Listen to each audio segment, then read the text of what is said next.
दोस्तों, आज मैं आपको सुनाने जा रहा हूं अपनी मंडली की सदस्य छवि निगम की लिखी कहानी एक था गब्बर। सुबह की रोशनी जैसे ही मुझ पे पड़ी मेरी नींद खुल गई। अपनी क्विल्ट से मुंह निकालकर जम्हाई लेते हुए मैंने पहले एक आंख खोली, फिर दूसरी, फिर अंगड़ाई लेते हुए उठ बैठा। रोज की तरह टहलता हुआ लॉन की तरफ आया और खुश हो गया। ये मेरे खेलने का सबसे मजे का वक्त था। दूर पेड़ों के ऊपर बड़ी सी बॉल जैसा सूरज अटका हुआ था। कुलांचे मारता मैं जल्दी से मुंह खोलकर उसे कैच करने लपका, पर वो सरक गया। मैं बुदबुदाया, रुक जा बच्चू, जरा आने दे रॉबिन को। नीचे जमीन पर बिछी घास मुझे गुदगुदी कर रही थी। फिर मुझसे रहा नहीं गया। किलकारियां भरते हुए जल्दी जल्दी उसमें लोटपोट होने के बाद फटाफट मैंने अपने पंजों से क्यारी में गड्ढा भी खोद डाला। तभी बड़े मजे की बात हुई। मिट्टी में कुछ छोटी छोटी हिलती डुलती चीजें दिखने लगी। अपना सर टेढ़ा करके मैं उनके और नजदीक जाने की कोशिश कर ही रहा था कि तभी ऊपर से टप से कुछ गिर पड़ा। उसके पास जाकर कस के सूंघा तो जोर की छींक आ गई। अरे ये फूल तो कुछ वैसा ही था जैसे जेनी अक्सर अपने बालों में लगाती थी। मैंने उसे मुंह में दबाकर गोल गोल घूम कर उसे अपने ऊपर रखने की कोशिश की, लेकिन बेकार, वो गिर ही गया। तभी सर्र से एक तितली पास से निकली तो मेरा ध्यान उधर चला गया। ये फड़फड़ाती हुई चीज हवा में टंगी कैसे थी? मैं पीछे बारामदे में गया, फिर पूरी स्पीड से दौड़ के आया और लॉन में कूद गया। कोशिश की कि मेरे चारों पैर उस तितली की तरह फटर फटर फटर फटर करने लगे, लेकिन धम से गिर गया। मैंने जल्दी से हर ओर देखा कि कहीं कोई देख तो नहीं रहा है। किसी को न देख मैं अपने बदन को फटकारते हुए उठ खड़ा हुआ। एक नजर खुद पे डाली, लेकिन सिटपिटा गया। मेरे बालों में काफी मिट्टी लग गई थी। उनमें से शैम्पू की जो खास खुशबू आती थी ना, वो भी नहीं आ रही थी। मैंने अपनी पूंछ वापस घुमाई, बदन झकझोर डाला, लेकिन कुछ खास फर्क नहीं पड़ा। मैंने सोचा, कोई नहीं, अभी रॉबिन यहाँ आएगा और पाइप से मेरे साथ खेलते हुए नहाई नहाई करेगा तो सब ठीक हो जाएगा। तभी मुझे ध्यान आया कि रॉबिन अभी तक मेरे पास आया नहीं था। लेकिन क्यों? मैंने मुड़कर कॉरिडोर की ओर देखा। वो खाली था। पिछले दिनों उसे कुछ देर तो होने लग गई थी, लेकिन आज तो बहुत ज्यादा ही देर हो गई थी। जाने क्यों आजकल उसके पास मेरे लिए टाइम ही नहीं है। लॉन में अकेले खेलते खेलते मुझे 1 घंटा होने को आया था और अब तो मैं बोर भी होने लगा था। और रॉबिन को तो मेरी चिंता ही नहीं थी। और जेनी, उससे तो मैं बात भी नहीं करूंगा। ये भी कोई बात हुई भला? रॉबिन ने सोचा नहीं कि मैं बाहर उसका इंतजार कर रहा हूंगा और मेरा पेट भूख से गुड़ गुड़ गुड़ गुड़ कर रहा होगा। भूख का ध्यान आते ही मेरा गुस्सा गायब हो गया और सच की भूख लग गई। शायद जेनी ने खाना बना दिया होगा, ये सोचकर मैं किचन की तरफ दौड़ गया, लेकिन किचन भी खाली था और मेरा बोल भी। मेरा मुंह लटक गया। अरे ऐसे कैसे वो भूल गए भाई? जाके उठाता हूं उनको। ये सोचते हुए मैं उनके कमरे की तरफ चल पड़ा। अब भी अंदर जाके कमरे के अंदर 1-2 चक्कर लगाते हुए दोनों को आवाज लगाऊंगा और अगर नहीं उठे तो भाग के उनके बेड पे चढ़ जाऊंगा। उनके पैरों में अपनी नाक से गुदगुदी करूंगा, उनकी क्विल्ट दांतों से खींच के नीचे गिरा दूंगा और उनके ऊपर लग जाऊंगा। ये सोचते हुए मैं मुस्कुरा रहा था। जानता था कि मेरी कलाबाजियों से जेनी तो उठ जाएगी, लेकिन रॉबिन मुझको चिपटा कर तकिया बना लेगा और थोड़ा और सोने दे मेरा गब्बर बच्चा जैसा कुछ अगड़म बगड़म कह के फिर से सोने की कोशिश करेगा। लेकिन मैं उसका मुंह चाट चाट के उठा के ही मानूंगा। हाँ, जब वो मुस्कुराते हुए बैठ ही जाएगा तो मैं भाग के पोर्टिको से अखबार ले आऊंगा। फिर वो दोनों चाय पी रहे होंगे और मैं दूध सुड़क के बिस्किट खा रहा हूंगा। फिर हम तीनों लॉन में जाके खूब मजे करेंगे। तभी बारामदे में पड़ी बॉल पैरों से आ टकराई और मेरा ध्यान भटक गया। उससे खेलने से खुद को रोक नहीं पाया। वैसे भी अपने घर की हर चीज जैसे मुझे खेलने के लिए उकसाती थी। चाहे फिर तो पर्दे के नीचे लटकी घंटियां हों, जेनी का ड्रेसिंग टेबल का शीशा या रॉबिन के मोजे। बस यही मेरी दुनिया थी। मुझे कहीं और जाना पसंद ही नहीं था और न किसी और का यहाँ आना। खेलते खेलते बॉल जब सोफे के नीचे चली गई तो मुझको याद आया कि मैं तो अपने कमरे की तरफ जा रहा था। कमरे के पास पहुंचा तो देखा दरवाज़ा बंद था। शायद गलती से हो गया होगा, क्योंकि हमेशा तो ये मेरे लिए खुला रहता था। मैंने उनको आवाज़ें दी, फिर दरवाजे पर पंजों से खचर खचर की, लेकिन दरवाज़ा नहीं खुला। थक कर मैं डोरमैट पर ही बैठ गया, पैर मोड़कर सर उसी पे टिका लिया। बॉल अभी भी सामने ही लुढ़क रही थी, लेकिन उसे छूने का भी मन नहीं था। जाने कैसा अजीब सा खालीपन महसूस होने लगा था। वक्त गुजर रहा था, मेरी भूख बढ़ रही थी और साथ ही चिंता भी। वो ठीक तो थे ना?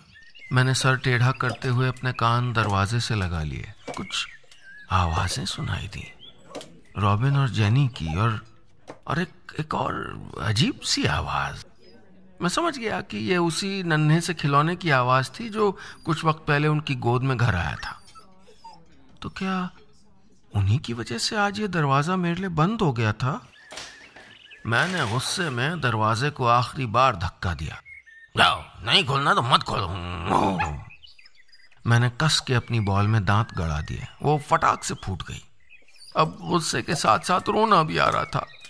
ऐसे कैसे वो मुझको भूल गए? उन्हें क्या लगा कि मैं उनके खिलौने को परेशान करूंगा, कि उसका ख्याल नहीं रख पाऊंगा? अरे मैं तो उसको भी अपनाने की कोशिश कर रहा था, लेकिन उन्होंने तो कितनी आसानी से मेरे हिस्से का प्यार उस रोंदू से मुन्ने को दे दिया था। नम आंखों से मैं वापस पोर्टिको की तरफ चल दिया और बिना तेज धूप की परवाह किए वहीं बैठ गया। गर्मी में जैकेट चुभने लगी तो दांतों से उसका फीता खींचने की कोशिश करते हुए मुझे याद आने लगा कि कितने प्यार से रॉबिन अपने कपड़ों से मैचिंग ये जैकेट मेरे लिए लाया था। फिर मुझे पहनाते हुए कितने फक्र से वो बोला था, यार गब्बर तू तो हीरो लग रहा है एकदम। और जेनी ने मेरे बालों को ब्रश करके कितने प्यार से सर चूमा था। मुझे भींच के उसने कहा था, सच्ची में रुई का गोला है अपना छोनू मोनू गब्बर। ये ब्लैक जैकेट कितनी अच्छी लग रही है इस पे। देखना मैं इसके लिए एक रेड जैकेट बुनूंगी। हालांकि ये रुई जैसा ब्लैक रेड वगैरह क्या होता था मैं समझ तो नहीं पाया, पर जेनी की आंखों में खुद को देखना बहुत अच्छा लग रहा था। उस वक्त बेड पर उन दोनों के बीच लेटना अच्छा लग रहा था। मैं चाहता था कि हम हमेशा ऐसे ही खुश रहें। जब वो दोनों लड़ते थे तो उनको मनाता भी तो मैं ही था। कभी रॉबिन की शर्ट जेनी के पास रख के आ जाता, कभी उसकी सैंडल्स इधर खींच लाता। जब जेनी उससे कट्टी होती थी तो रॉबिन मुझको पोस्टमैन भी बना देता था। वो मेरे कॉलर में चिट्ठी फंसा के मुझको जेनी के पास भेजता और मैं उसके पास जाकर ऐसी प्यारी सी शक्ल बनाता कि उसका गुस्सा गायब। तभी तो जेनी मुझको ड्रामेबाज कहती है। मतलब नहीं पता मुझे ड्रामेबाज का, पर वो कहती है तो कुछ अच्छा ही होता होगा, है ना? सब कितना अच्छा चल रहा था, पर एक दिन अचानक मेरी दुनिया उलट पलट हो गई। अब तक मैं ही जेनी और रॉबिन का खिलौना था, लेकिन एक दिन जेनी अपनी गोद में एक सचमुच का खिलौना लेके आ गई थी।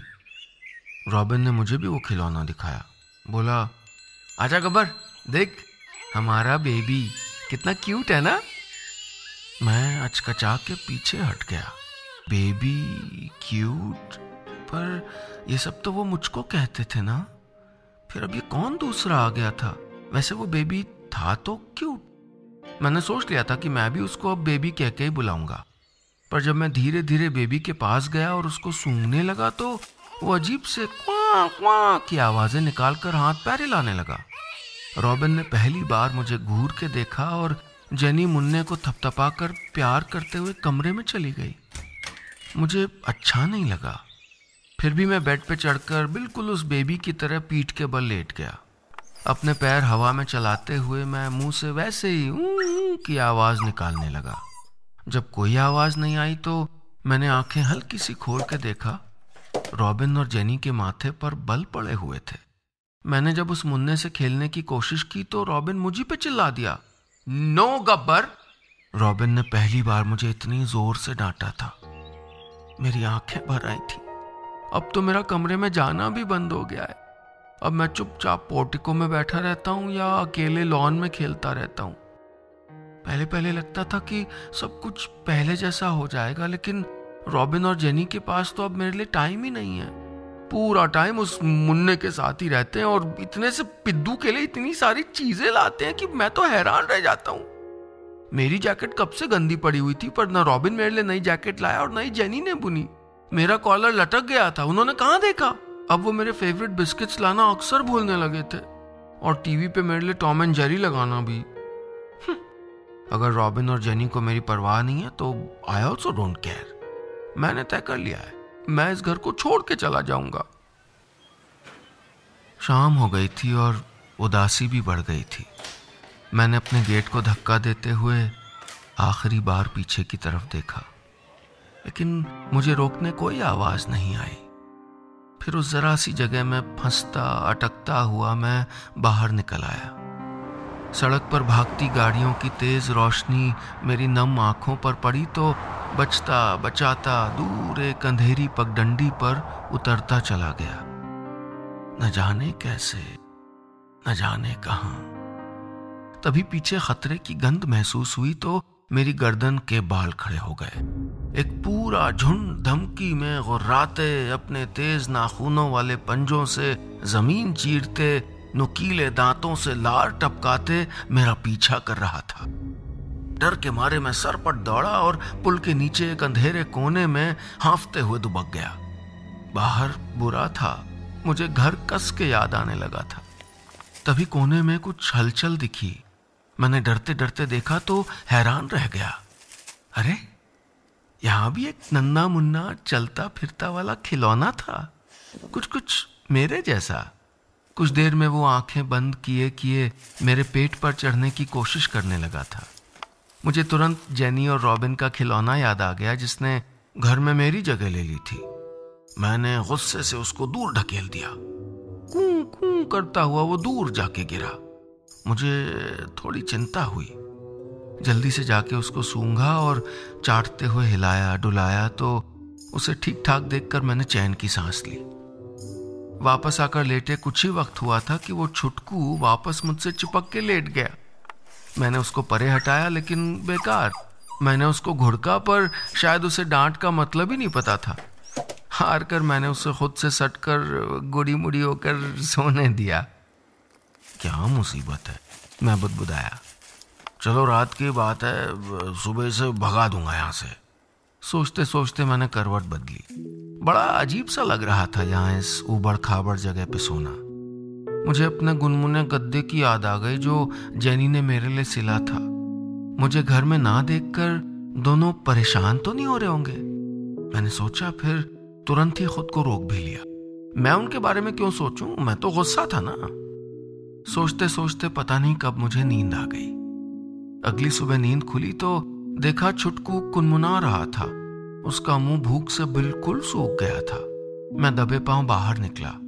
दूर सड़क देखकर मन तो हुआ कि मैं घर की ओर दौड़ पड़ूं, लेकिन छुटकू याद आ गया। आसपास से जैसे तैसे कुछ फल वल के टुकड़े बटोर कर मैं वापस आ गया।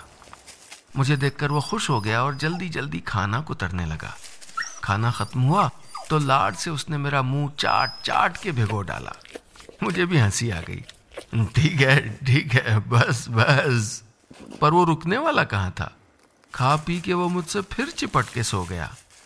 पर अब मुझे वो इतना बुरा नहीं लग रहा था। मुझे फिर रॉबिन, जेनी और उस मुन्ने की याद आ गई। पहली बार एहसास हो रहा था कि शायद मैंने घर छोड़कर ठीक नहीं किया। 4 दिन हो गए थे मुझे घर से भागे हुए, पर मुझे घर की बहुत ज्यादा याद आने लगी थी।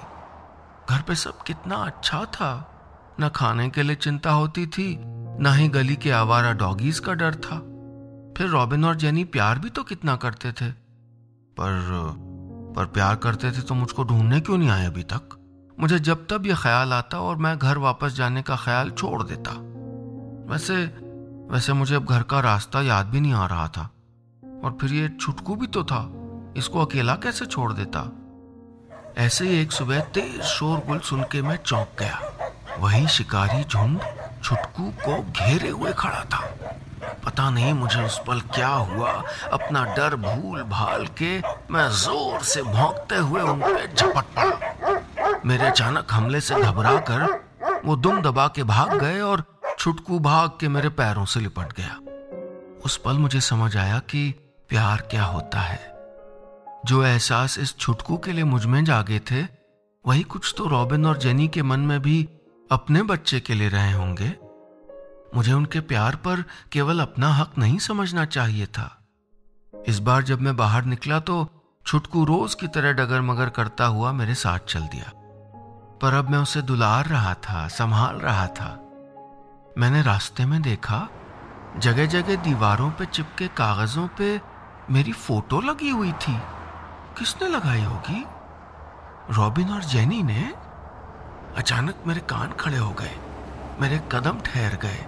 बगल की सड़क के उस पार से एक जानी पहचानी आवाज आई, गब्बर मेरा बच्चा, थैंक गॉड, कहां था तू? वो रॉबिन था। उसने मुझे ढूंढ निकाला था। उसकी आंखों के आंसू मेरी आंखों में उतर आए। तो मतलब वो मुझे भूला नहीं था, मतलब वो मुझे अब भी प्यार करता था। मैं बेतहाशा उसकी तरफ दौड़ा। फिर छुटकू का ध्यान आया, जो गाड़ियों के शोर से घबराया हुआ मासूम नजरों से मुझे देख रहा था। मैं वहीं खड़ा हो गया। सड़क के दूसरी तरफ कार में बैठी जेनी पागलों की तरह हाथ हिला रही थी और रो रही थी। रॉबिन ने घुटनों पर बैठकर दोनों बाहें मेरी तरफ फैला रखी थीं। रॉबिन और जेनी सचमुच मुझे प्यार करते थे। दूसरी ओर वो छुटकू भी मुझको बेइंतहा चाहता था। जिंदगी ने मुझे प्यार में जीने के असल मायने सिखा दिए थे। कम हियर बेबी, रॉबिन ने फिर पुकारा। मैंने छुटकू को खींचकर अपने सामने पैरों के बीच खड़ा करके उसके सर को प्यार से सूंघा और अपने सामने के दोनों पैरों पर कूदा। जब मुझे रॉबिन और जेनी से कुछ मांगना होता था तो मैं ऐसे ही जिद किया करता था। रॉबिन दौड़ते हुए हमारी तरफ आया और मुझे जोर से गले लगा लिया। मैं उसके मुंह को चाटने लगा और वो मेरे शरीर पर हाथ फिराता रहा। छुटकू हैरानी से कभी मुझको देखता, कभी रॉबिन को। रॉबिन का ध्यान अब जाकर उसकी ओर गया। अरे ये कौन है? रॉबिन ने प्यार से छुटकू को अपनी गोद में उठा लिया। मैंने भौंक के उसको बताया कि छुटकू मेरा खिलौना है। मैंने कहा था ना, रॉबिन मुझसे प्यार करता है। वो तुरंत समझ गया कि मुझे उसके साथ छुटकू भी चाहिए। उसने एक बार मुड़कर जेनी की ओर देखा और फिर हम दोनों को उठाकर गाड़ी की ओर बढ़ गया। मैं वापस घर जा रहा था, अपने घर। और अब मैं जानता था कि अपने घर से प्यारी दुनिया में कोई जगह नहीं होती, और रॉबिन और जेनी से अच्छे कोई मम्मा पापा नहीं।